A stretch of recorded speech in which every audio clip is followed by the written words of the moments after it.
大家好，歡迎收睇今集嘅熱話分析。未開始之前，記得幫我點讚、訂閱同埋撳埋小鈴鐺，支持下我哋嘅製作。近期香港社交平台流傳一段令人睇到極度火滾嘅短片，事發喺旺角星際城市附近，一對中年男女因為同路人發生碰撞，竟然大發雷霆，甚至對住一對後生情侶咆哮兼推撞。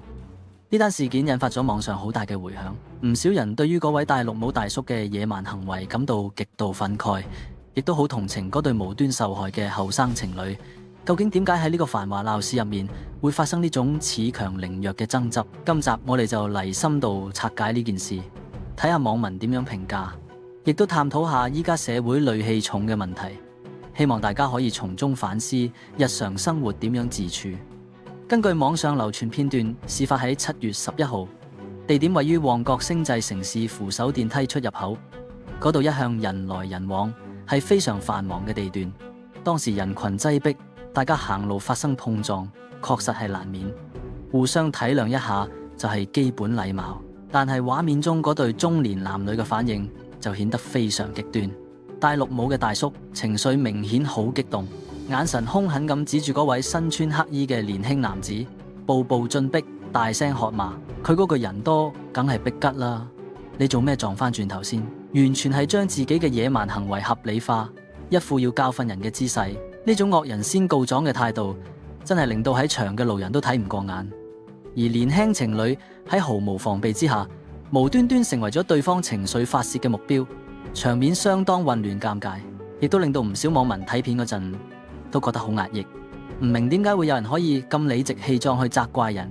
將自己嘅無理變成施暴嘅藉口。爭執嘅過程隨即升級，嗰位同行嘅紫衣中年女子亦都加入戰團，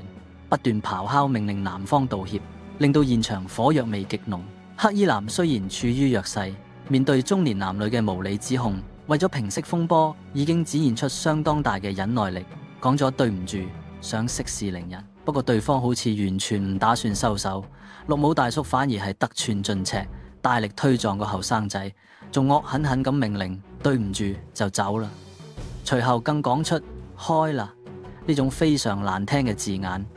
言語充滿羞辱性。成個過程入面，黑衣男嘅女朋友被嚇到連番尖叫，反應非常驚恐。呢種以大欺小、咄咄逼人嘅作風，唔單止係無品，更加係對人身安全構成直接威脅。睇到成班網民都話，簡直係忍無可忍，直斥呢種欺負弱小嘅行為係極度肉酸，完全冇成年人應有嘅風度。甚至有網民覺得呢種態度簡直係欺人太甚。影片曝光之後，網上輿論幾乎係一面倒咁批評呢對中年男女。網民嘅留言非常尖銳，好多人都問憑咩叫人走？究竟大家有咩深仇大恨？更加有人直言呢兩公婆恃惡行兇，簡直係冇教養冇內涵。仲有人批評佢哋係欺善怕惡，專揀啲後生仔嚟欺負，行為令人作嘔。大家嘅憤怒並唔係冇理由，畢竟大家行街都係想開開心心，無緣無故俾人當眾羞辱同驅趕，確實係一件好令人反感嘅事。更有網民提出呢種推撞行為可能已經構成普通襲擊罪，呼籲受害人報警處理。因為大聲兇人唔代表就一定係啱，呢種粗暴嘅處事方式喺現代社會絕對唔應該被容忍。大家紛紛轉發影片，希望呢對男女嘅惡行可以受到社會公審，俾佢哋知道並唔係大聲就可以支配其他人，法律係絕對唔會容忍呢種野蠻行為。值得一提嘅係，大批網民對於嗰位黑衣男嘅表現反而係大讚特讚，好多人都認為呢位男仔好叻，面對無理挑釁，全程冇還手之餘，仲一直攬住女朋友，用身體擋喺前面護住對方。雖然佢哋最終係被逼喺喝罵聲中離開，但嗰種冷靜同勇敢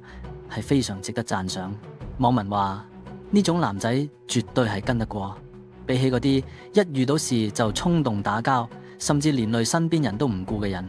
黑衣男嘅修養同擔當明顯高出好多。佢嘅舉動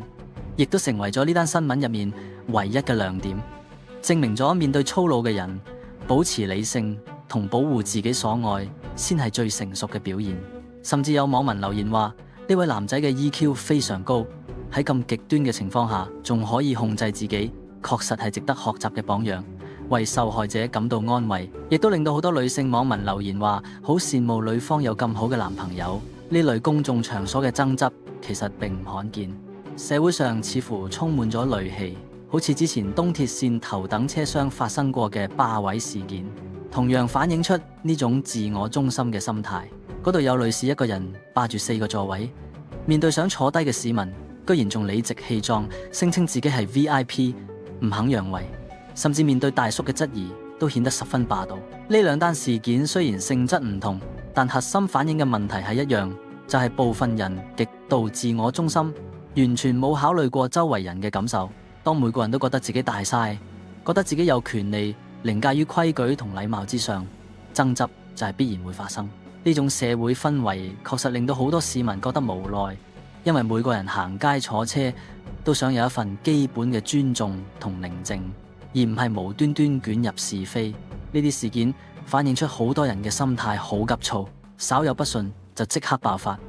令到公共空間嘅和諧程度不斷下降，大家都變得好敏感。如果我哋從法律角度睇，呢啲推撞行為絕對唔係小事，